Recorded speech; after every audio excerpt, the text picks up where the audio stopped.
ఎంతమందిని ఫైనాన్షియల్ సెక్టార్‌లో చూస్తున్నాను. వాళ్ళు చేసే ప్రాబ్లమ్స్ ఏంటి అంటే, స్టాక్ మార్కెట్‌లో డబ్బులు సంపాదించాలంటే ప్రతిరోజు న్యూస్ చూడటం, బ్యాలెన్స్ షీట్లు చదవటం చాలా ప్రాబ్లమ్ ఫేస్ చేస్తారు. అందుకే 90% మంది అది ఫెయిల్ అవుతున్నారండి. కానీ మీకు తెలుసా ప్రపంచంలోనే అతిపెద్ద ఇన్వెస్టర్ అయిన వరుణ్ బఫెట్ కూడా ఒక సామాన్యుడికి ఈటీఎఫ్‌నే రికమెండ్ చేస్తారు. గుర్తుపెట్టుకోండి. ఈరోజు ఈ వీడియో చివరి వరకు చూసినట్లయితే ఒక సింపుల్ ఈటీఎఫ్ పోర్ట్‌ఫోలియో మరియు పెద్ద పెద్ద ఎక్స్‌పర్ట్ చేసే స్టాక్ పికింగ్‌ని ఎలా ఓడిస్తుందో కూడా లైవ్‌లో మీకు చూపిస్తాను. ఓకే. జాగ్రత్తగా అంటే స్టాక్ ఎంచుకోవటం అంటే కష్టమా కాదా అంటే కష్టమో లేదనేది చూద్దాం మరి. మనం ఒక షేర్ కొంటే ఆ కంపెనీ మేనేజ్‌మెంట్ తప్పు చేస్తే ఏమవుతుంది? మన డబ్బు కంపల్సరీ పోతుంది. ఉదాహరణకి యెస్ బ్యాంక్ ఉంది. లేదా డీహెచ్ఎఫ్ఎల్ ఉంది.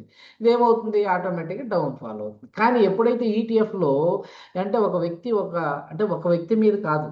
దేశంలోని 50 కంపెనీల మీద నమ్మకం.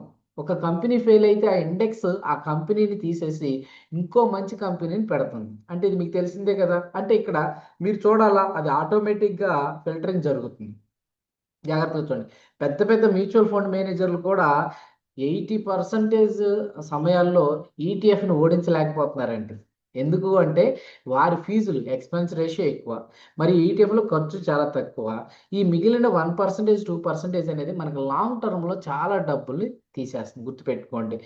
మన యొక్క సింపుల్ లాజిక్ అండి. నిఫ్టీ 50 ఈటీఎఫ్ అనేది దేశం కోసం పనిచేస్తుంది. నిఫ్టీ నెక్స్ట్ 50 అనేది ఎక్స్‌ట్రా గ్రోత్ కోసం పనిచేస్తుంది.